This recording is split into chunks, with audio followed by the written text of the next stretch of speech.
मुसलमानों की बात करेंगे, बट जब रिप्रेजेंटेशन की बात आएगी तो रिप्रेजेंटेशन देंगे नहीं। आज से ये लोग चुनाव प्रचार शुरू कर रहे हैं। अभी तक तो भैया हम लोग का गला फंस के ठीक भी होने पे आ गया। हम लोग इतना प्रचार कर चुके हैं। मुसलमानों को समझना चाहिए ना भैया, कौन मुसलमानों की बात कर रहा है? ये वही राजद है ना। 2005 में मेरे पिता ने कहा था ना कि भाई एक मुसलमान को आप मुख्यमंत्री बना दीजिए। क्यों नहीं बनाए थे बताइए। इन लोगों के लिए खाली वो समुदाय एक वोट बैंक की राजनीति है। वो समुदाय नीतीश जी के साथ रहा है, मोदी जी के भी साथ रहा है। देख लीजिए आप लोग, सिर्फ वोट के लिए इस्तेमाल होते रहे। कांग्रेस के जमाने से, आजादी के बाद से इस समुदाय को सिर्फ इस्तेमाल किया गया है। दिक्कत तो यही है ना कि इनको सिर्फ वोट बैंक बना के रखना है ऐसे समुदाय को। मुसलमानों की बात करेंगे, बट जब रिप्रेजेंटेशन की बात आएगी तो रिप्रेजेंटेशन देंगे नहीं। उनको डरा के धमका के अपने साथ वोट बैंक रखना चाहेंगे। सैनी साहब को ही देख लीजिए, अपना समझौता हो गया, खुद डिप्टी सीएम बनने की घोषणा हो गई तो भूल गए। सीटें मिले नहीं मिले, अपने समाज के बाकी लोगों को लड़ा पाए नहीं लड़ा पाए। ये सिर्फ अपनी व्यक्तिगत महत्वाकांक्षाओं की लड़ाई महागठबंधन के घटक दल लड़ रहे हैं। अरे जो लोग अभी तक चुनाव प्रचार में नहीं निकले, ये लोग बिहारियों की चिंता करेंगे। आज से ये लोग चुनाव प्रचार शुरू कर रहे हैं। अभी तक तो भैया हम लोग का गला फंस के ठीक भी होने पे आ गया। हम लोग इतना प्रचार कर चुके हैं और ये लोग अभी तक निकले नहीं है। इन लोगों को सिर्फ आपसी महत्वाकांक्षाओं की लड़ाई लड़नी है। बिहारियों से मुसलमानों को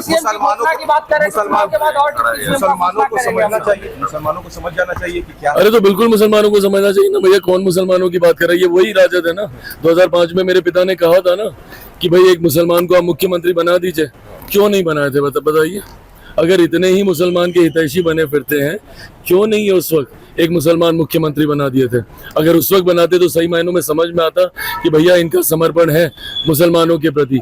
पर ये कहेंगे कुछ, करेंगे कुछ, इनकी कथनी करनी में फर्क है। मुसलमान इनके लिए सिर्फ वोट बैंक है।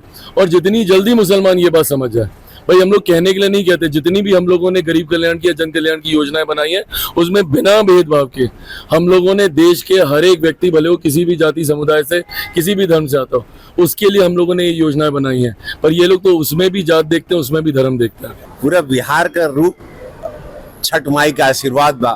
पूरा बिहार का मूड आप लोग जान रहे हैं क्या है। ऐसा जीत एनडीए का कभी ना हुआ था इसके पहले। ऐतिहासिक जीत की ओर है।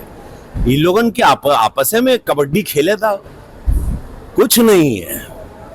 इस वक्त बिहार का बच्चा, माँ, बहन, बेटी, माई छठ का कृपा बाटे, सीता माई का कृपा बा। देखिए ऐतिहासिक जीत होगा मोदी जी और नीतीश कुमार के लिए।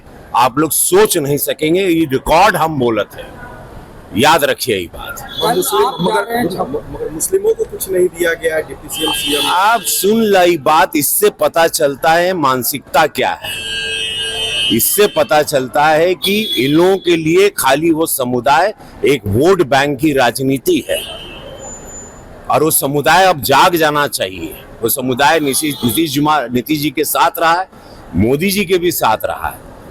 मुस्लिम समुदाय की महिलाओं ने मोदी जी को वोट दिया है, तब ना इतनी सीट मिलती है, तब ना तीसरी बार प्रधानमंत्री बना। वो समुदाय अब जाग जाए। बहुत बड़ा वेकअप कॉल है मुस्लिम समुदाय के लिए कि देख लीजिए आप लोग, सिर्फ वोट के लिए इस्तेमाल होते रहे।